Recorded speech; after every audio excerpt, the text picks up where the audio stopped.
Hello, dear students. Welcome to Nidhi Science Academy. Today we'll start with new chapter evolution.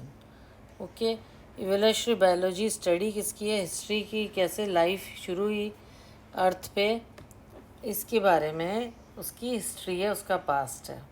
तो हमें इसमें understand करना है कि मिलियन बहुत सालों पहले flora and fauna, animals, plants और जितने लिविंग बीइंग हैं वो कैसे धरती पे उनका वो हुआ, ओरिजिन हुआ, कैसे पैदा हुआ, इवोल्यूशन कैसे हुआ धरती पे, स्टार्स कैसे बने, यूनिवर्स कैसे बना। तो कई इसकी स्टोरीज़ भी हैं तरह तरह की, और कुछ साइंटिफिकली प्रूवन चीज़ें भी हैं। ओके, तो कैसे इवोल्यूशन हुआ लाइफ फॉर्म्स का, बायोडाइवर्सिटी का प्लेनेट अर्थ पे, है ना, in context of in evolution of earth and against the background of evolution of universe itself. अगर हम स्टार्स को देखते हैं क्लियर नाइट स्काई में, तो looking back in time, okay, तो स्टेलर डिस्टेंसेस आर मेजर्ड। कैसे डिस्टेंस मेजर करते थे हमने पहले पढ़ा होगा, लाइट ईयर्स में। ओके, लाइट की स्पीड 3 × 10⁻⁸ मीटर पर सेकेंड, यहाँ तक डिस्कवरी हुई है। अब हम देखते हैं कि कोई भी ऑब्जेक्ट है जो कि लाइट एमिट करता है, उसकी जर्नी कई मिलियन ईयर पहले शुरू हो गई थी और कई ट्रिलियन किलोमीटर्स दूर है वो अपनी आइज़ की रीच से। तो जो हम ऑब्जेक्ट्स को देखते हैं इमीडिएट सराउंडिंग में, तो हम उनको एकदम से इंस्टेंटली देखते हैं प्रेजेंट टाइम में, पर वो हमसे बहुत दूर है। ओके, तो ओरिजिन ऑफ लाइफ जो है वो यूनिक है हिस्ट्री में और बहुत वास्ट है, बहुत ही समझने के लिए बहुत ही बड़ा एरिया है ये। ओके, तो earth itself almost only a speck, है ना, स्पेक हम एक तरह से इमेजिन करते हैं। तो यूनिवर्स बहुत ओल्ड है, 20 बिलियन ईयर्स ओल्ड है। ह्यूज क्लस्टर ऑफ गैलेक्सीज हैं उसमें, और गैलेक्सी में स्टार्स हैं, क्लाउड्स ऑफ गैसेस और डस्ट हैं। ओके, बिग बैंग थ्योरी क्या बताती है, हमने पहले भी पढ़ा हुआ है कि बिग बैंग थ्योरी से पता लगता है ओरिजिन कैसे हुआ यूनिवर्स का। जैसे सिंगुलर ह्यूज एक्सप्लोजन हुआ एक, जो अनइमेजिनेबल था, और यूनिवर्स एक्सपेंड हुआ और टेम्परेचर कम हो गया, और उस वक्त कुछ टाइम बाद क्या बने, हाइड्रोजन और हीलियम। यही सब हम पढ़ते आ रहे हैं एवोल्यूशन में, उसी को थोड़ा सा एक्सप्लेन करके बताया गया। फिर गैसेस कंडेंस हुई ग्रेविटेशन में और गैलेक्सीज बनी यूनिवर्स की। ओके, तो सोलर सिस्टम है जो मिल्की वे गैलेक्सी का, तो अर्थ को फॉर्म हुआ है 4.5 मिलियन ईयर्स में। तब कोई एटमॉस्फेयर नहीं था अर्थ पे। Water vapour, methane, carbon dioxide और एमोनिया रिलीज हुए मोल्टन मास, जो कि सरफेस पे पिघला हुआ मैटर था, उससे बने। और अल्ट्रा वायलेट रेस थी जो सन की, उन्होंने पानी को ब्रोक किया वाटर और ऑक्सीजन में। और जो हाइड्रोजन है, वाटर किस में बना, वाटर H2O है, हाइड्रोजन प्लस ऑक्सीजन से मिलके बना है। ओके, तो क्या हुआ, जब सनलाइट पड़ी तो क्या हुआ, हाइड्रोजन लाइट थी एस्केप हो गई, और ऑक्सीजन एमोनिया और मीथेन के साथ कंबाइन होके पानी, कार्बन डाइऑक्साइड और अदर प्रोडक्ट्स बनाए, और एक ओजोन लेयर बनी। जैसे वो ठंडे हुआ पानी, as it cool the water vapour क्या हुआ, वाटर में कन्वर्ट हो गया, बारिश में कन्वर्ट हो गया। ओके, तो जितने भी डिप्रेशन थे ओशंस के, वो ठीक हो गए उससे। तो लाइफ अपीयर्ड कब हुई थी, 500 मिलियन ईयर्स में, after the formation of earth, that is almost 4 billion years ago. अगर हम कहेंगे लाइफ के आउटर स्पेस से आई थी, तो कई साइंटिस्ट बिलीव करते हैं कि हाँ, कहीं आउटसाइड से आई थी। ग्रीक थिंकर्स कहते हैं कि यूनिट ऑफ लाइफ को स्पोर्स कहते हैं, जो कि ट्रांसफ़र हुए डिफरेंट प्लैनेट्स में, साथ में अर्थ में भी। Panspermia still a favourite idea for astronomer. तो लॉन्ग टाइम तक क्या बिलीव हुआ कि ये डिकेइंग, सड़े हुए और गले हुए मैटर से बना है, स्ट्रॉ और मड से लाइफ का कम आयत हुई है। उसके बाद कुछ स्पॉन्टेनियस जनरेशन, लुइस पास्चर ने बताया एक्सपेरिमेंटेशन से कि लाइफ प्री एग्जिस्टिंग लाइफ से एग्जिस्ट हुई है।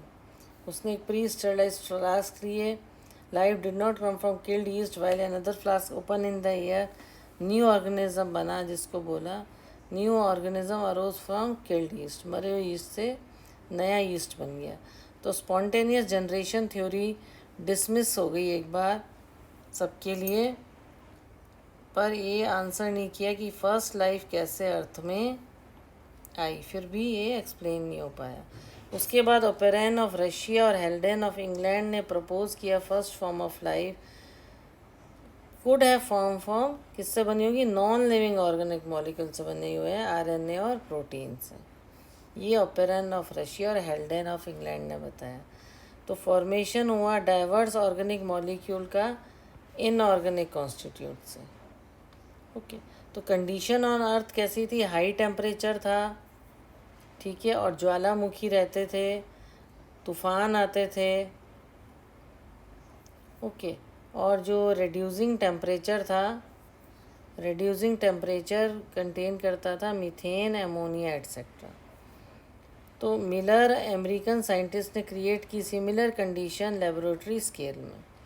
उसने क्या किया, एक इलेक्ट्रिक डिस्चार्ज बनाया क्लोज्ड फ्लास्क में, जिसमें मीथेन, हाइड्रोजन, एमोनिया और वाटर वेपर 800 डिग्री सेंटीग्रेड पे रख दी। मतलब एक कंटेनर बनाया उसने और इलेक्ट्रिक डिस्चार्ज डाला, क्लोज्ड फ्लास्क बनाया, जिसमें क्या था, मीथेन, हाइड्रोजन और एमोनिया और water vapour eight 800 degree centigrade.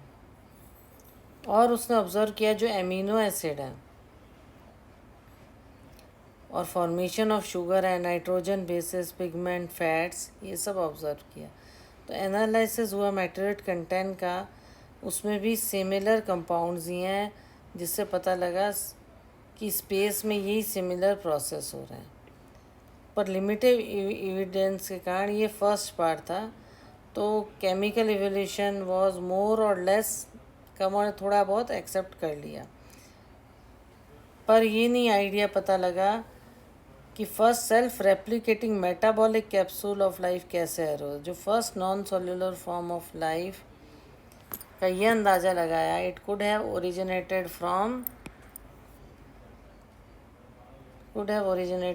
3 billion years back. तो they would have been giant molecules जैसे आरएनए, प्रोटीन, पॉलीसैकेराइड, और ये कैप्सूल रिप्रोड्यूस देयर मॉलिक्यूल्स। तो first cellular form of life था, ओरिजिनेट हुआ 2000 million years ago. First cellular form of life जो है वो ओरिजिनेट हुआ 2000 मिलियन ईयर्स पहले, जो कि सिंगल सेल थे। और लाइफ फॉर्म थी एक वाटर इन्वायरमेंट, और life forms were in water, पानी वाला का वातावरण था। तो बायोजेनेसिस से हुआ फर्स्ट फॉर्म ऑफ लाइफ, और slowly through evolutionary process non living molecules accepted by majority. पर फर्स्ट सेल्युलर फॉर्म से एक बार जब बन गई, पर ये लग रहा है फर्स्ट सेल्युलर फॉर्म तो इवॉल्व हुई होगी, और they evolve into the complex diversity of today. तो इसी बारे में हम और पढ़ेंगे। जैसे फर्स्ट जो इवोल्यूशनरी फोर्सेस था नॉन लिविंग दिया, पर नॉन लिविंग मॉलिक्यूल्स से वो लिविंग में कन्वर्ट हुए, पर आया ये फिर बाद में डिस्कवर हुआ कि फर्स्ट सेल्युलर फॉर्म होगा वो कम से कम इवॉल्व हुआ होगा, तब इतनी कॉम्प्लेक्स बायोडाइवर्सिटी है। ये देखिए डायग्रामेटिक रिप्रेजेंटेशन बताया मिलर्स एक्सपेरिमेंट का। ये देखिए इसमें मीथेन, एमोनिया, वाटर और हाइड्रोजन है, ये गैसेस हैं, ये स्पार्क डिस्चार्ज है, ये इलेक्ट्रोड्स हैं जिससे करंट जा रहा है। तो वाटर आउट हो गया, ये कंडेंसर है, यहाँ पे पानी डाला तो वाटर ड्रॉपलेट्स यहाँ इकट्ठी हुई और ये वाटर ऑर्गेनिक कंपाउंड में चेंज हो गया। तो यहाँ पे क्या आ गया, liquid water in trap. Okay, ये बॉइलिंग वाटर है, ये टुवर्ड्स पंप चला गया। क्लियर। तो आगे जाके इसकी हमने थ्योरी की, evolution of life forms a theory. तो कन्वेंशनल रिलीजियस लिटरेचर बताता है हमें स्पेशल क्रिएशन, और इसमें 3 कॉनोटेशंस हैं। One, that all living organism जो आज हम देखते हैं वो ऐसे ही क्रिएट हुए थे। ओके, पहली ये है। सेकंड क्या है कि डाइवर्सिटी हमेशा थी, सेम ही थी और सेम ही रहेगी। ओके, थर्ड ये था कि अर्थ कम से कम 4000 साल पुरानी है, और ये सब जो आइडिया थे चैलेंज हुए 19th सेंचुरी में, और इसके कारण सी वॉयज में एक सेल शिप में HMS बीगल जो था, और चार्ल्स डार्विन ने कंक्लूड किया कि एग्जिस्टिंग लिविंग फॉर्म्स हैं उनमें कई सिमिलरिटीज़ हैं अमंग देमसेल्व्स, पर दूसरे लाइफ फॉर्म से भी काफ़ी सिमिलर हैं। तो और ऐसी कई लाइफ फॉर्म्स हैं जो एग्जिस्ट नहीं करती हैं। तो कुछ लाइफ फॉर्म्स थी जो एक्सटिंक्ट हो गई, मतलब वो ख़त्म हो गई, क्योंकि नई फॉर्म ऑफ लाइफ अरोज हुई डिफरेंट पीरियड्स ऑफ हिस्ट्री में। तो ग्रेजुअल इवोल्यूशन हुआ लाइफ फॉर्म्स का। तो any population has built in variation in, उसके अलग अलग करेक्टरिस्टिक थे जो सरवाइव करते थे नेचुरल कंडीशन में, जैसे क्लाइमेट, फूड, फिज़िकल फैक्टर्स, ये सब। और कई थे जो लेस इंडोर थे, जो कि सरवाइव नहीं कर पाते थे, मतलब फिटनेस ऑफ द इंडिविजुअल और पॉपुलेशन। डार्विन के हिसाब से क्या फिटनेस थी? Reproductive fitness. तो सबसे ज़्यादा फिट कौन है? जो प्रोजेनी हो सकता है, आगे उसकी एक जनरेशन वो रिप्रोड्यूस कर सकता है, वो बेटर फिट है। और ये ज़्यादा सरवाइव कर पाएंगे क्योंकि नेचर ने सेलेक्ट किया है, क्योंकि रिप्रोड्यूस हो रहे हैं ये। तो इसको इन्होंने नेचुरल सिलेक्शन किया, और इसको मैकेनिज्म ऑफ इवोल्यूशन का। एक थे एल्फ्रेड वॉलेस,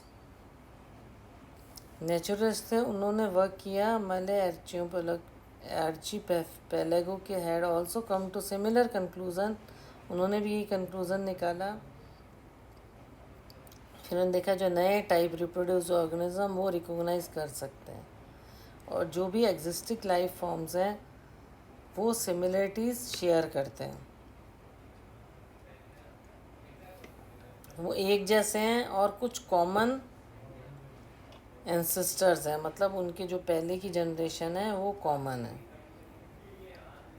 पर ये जो एंसेस्टर हैं, ओके, जो पहले की जनरेशन है वो प्रेजेंट का है, डिफरेंट अलग अलग सालों में प्रेजेंट है, periods in the history of earth, जैसे इपोक्स, पीरियड्स और ईराज में। तो जियोलॉजिकल हिस्ट्री ऑफ अर्थ जो है क्लोजली किससे रिलेट करती है? बायोलॉजिकल हिस्ट्री ऑफ अर्थ से। ओके, तो अ कॉमन परमिशिबल कंक्लूज़न ये है कि अर्थ जो है बहुत पुरानी है, 1000 ऑफ ईयर नहीं बल्कि बिलियंस ऑफ ईयर्स ओल्ड है। तो एविडेंस क्या हुआ एवोल्यूशन का? तो कई क्वार्टर्स से पता लगा, फॉसिल्स जो हैं हार्ड पार्ट्स लाइफ फॉर्म्स में, आप कभी पिकनिक जाते हो तो आप देखते होगे कि पत्थरों पे निशान बना हुआ है। ओके, तो फॉसिल्स के hard parts of life forms हैं, या पुरानी हड्डियाँ मिलती हैं, बाल मिलते हैं, उनसे भी पता लगता है। पर कई बार आप देखोगे पौधे छपे होते हैं पत्थरों पे। ओके, या पुरानी रॉक्स हैं, सेडिमेंट्स हैं, अर्थ क्रस्ट है।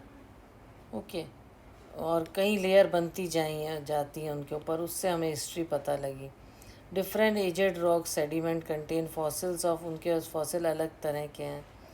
ओके, तो लाइफ फॉर्म्स जो हैं जो डाइड हो गई थी, फॉर्मेशन ऑफ कोई सेडिमेंट बना तो मर गए, फिर पत्थर के नीचे चले गए तो पत्थर पे निशान पड़ गए।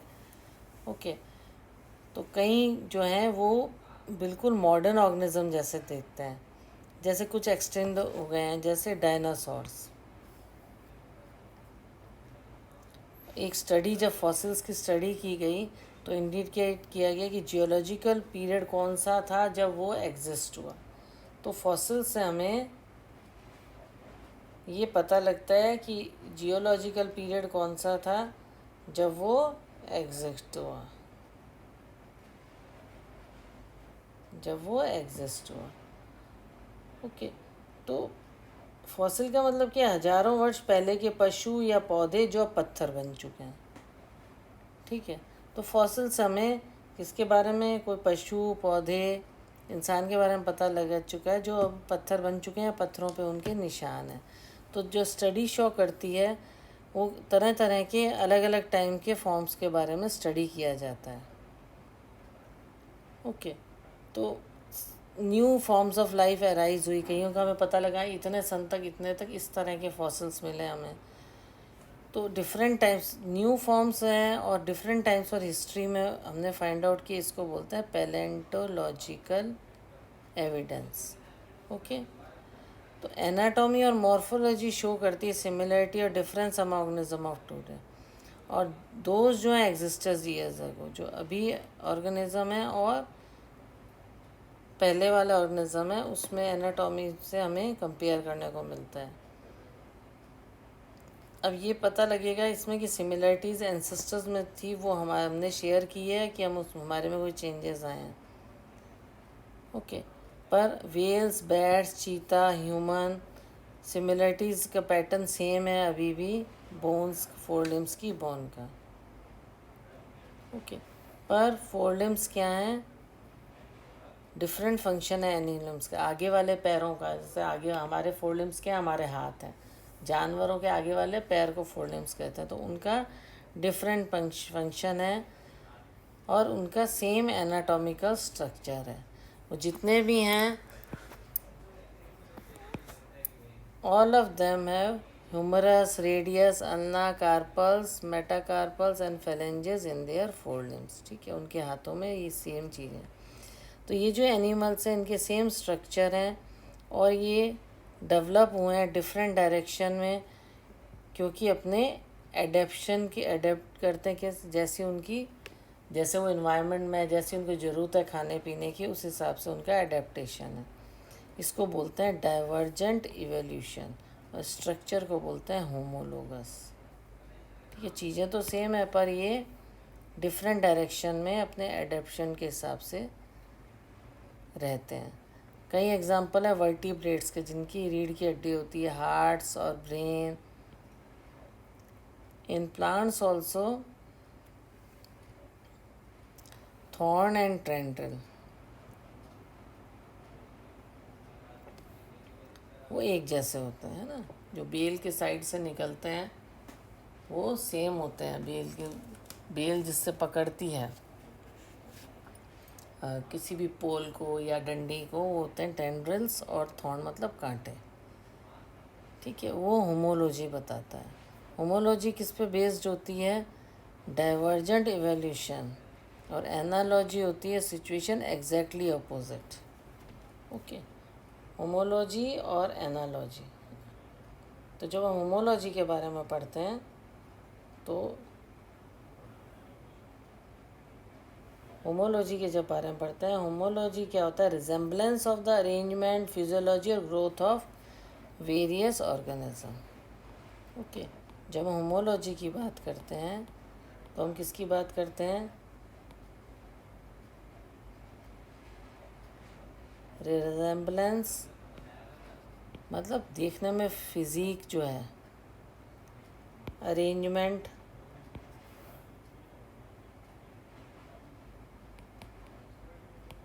फिजियोलॉजी और ग्रोथ ऑफ, बहुत सारी स्पीशीज़ हैं, various species of organisms. Okay, तो होमोलॉजी बेस्ड है डाइवर्जेंट एवोल्यूशन पे, और एनालॉजी जो है वो सिचुएशन एग्जैक्टली अपोजिट है। एनालॉजी है functional similarity of structure.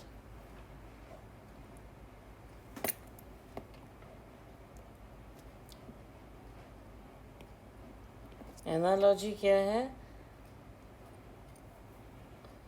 Analogy is function में सिमिलरिटी है उनकी, फंक्शनल सिमिलरिटी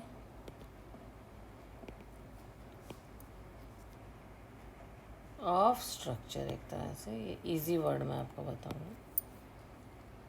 ओके,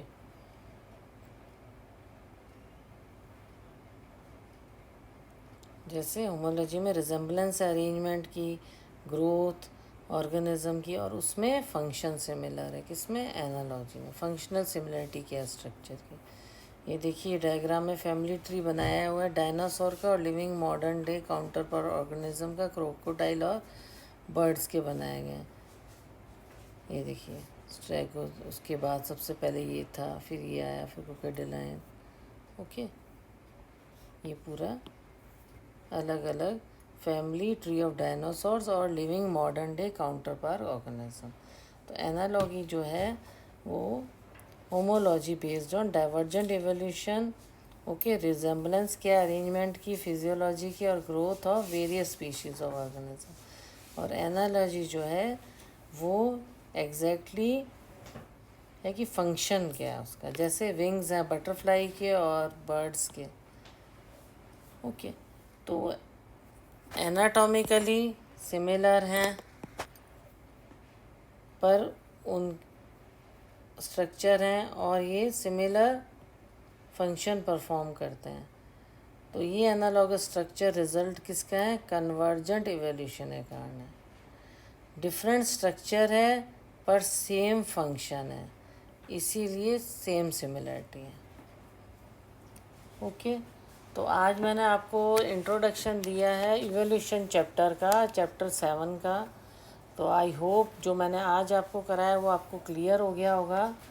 तो इसको कल कंटिन्यू करेंगे फिर से इवोल्यूशन चैप्टर को। इसी का जो पार्ट है इवोल्यूशन का, जो नेक्स्ट जो हम कर रहे हैं कन्वर्जेंट इवोल्यूशन, होमोलॉजी और एनालॉजी, इसको और डिटेल में हम पढ़ेंगे। बहुत इंटरेस्टिंग चैप्टर है, तो प्लीज़ इसको थोड़ा सा पढ़िए। आप खुद पढ़ेंगे तो आपको और अच्छे से क्लियर होगा, और साथ में मेरा वीडियो भी सुनिए, उसको देखिए, रिवाइज़ कीजिए, कुछ कुछ लिख के भी कीजिए, तब जाके आपको ये अच्छे से लर्न होगा। तो आई होप जो आज मैंने आपको पढ़ाया आपको क्लियर हो गया होगा। Please like, share and subscribe my channel. Okay, thank you.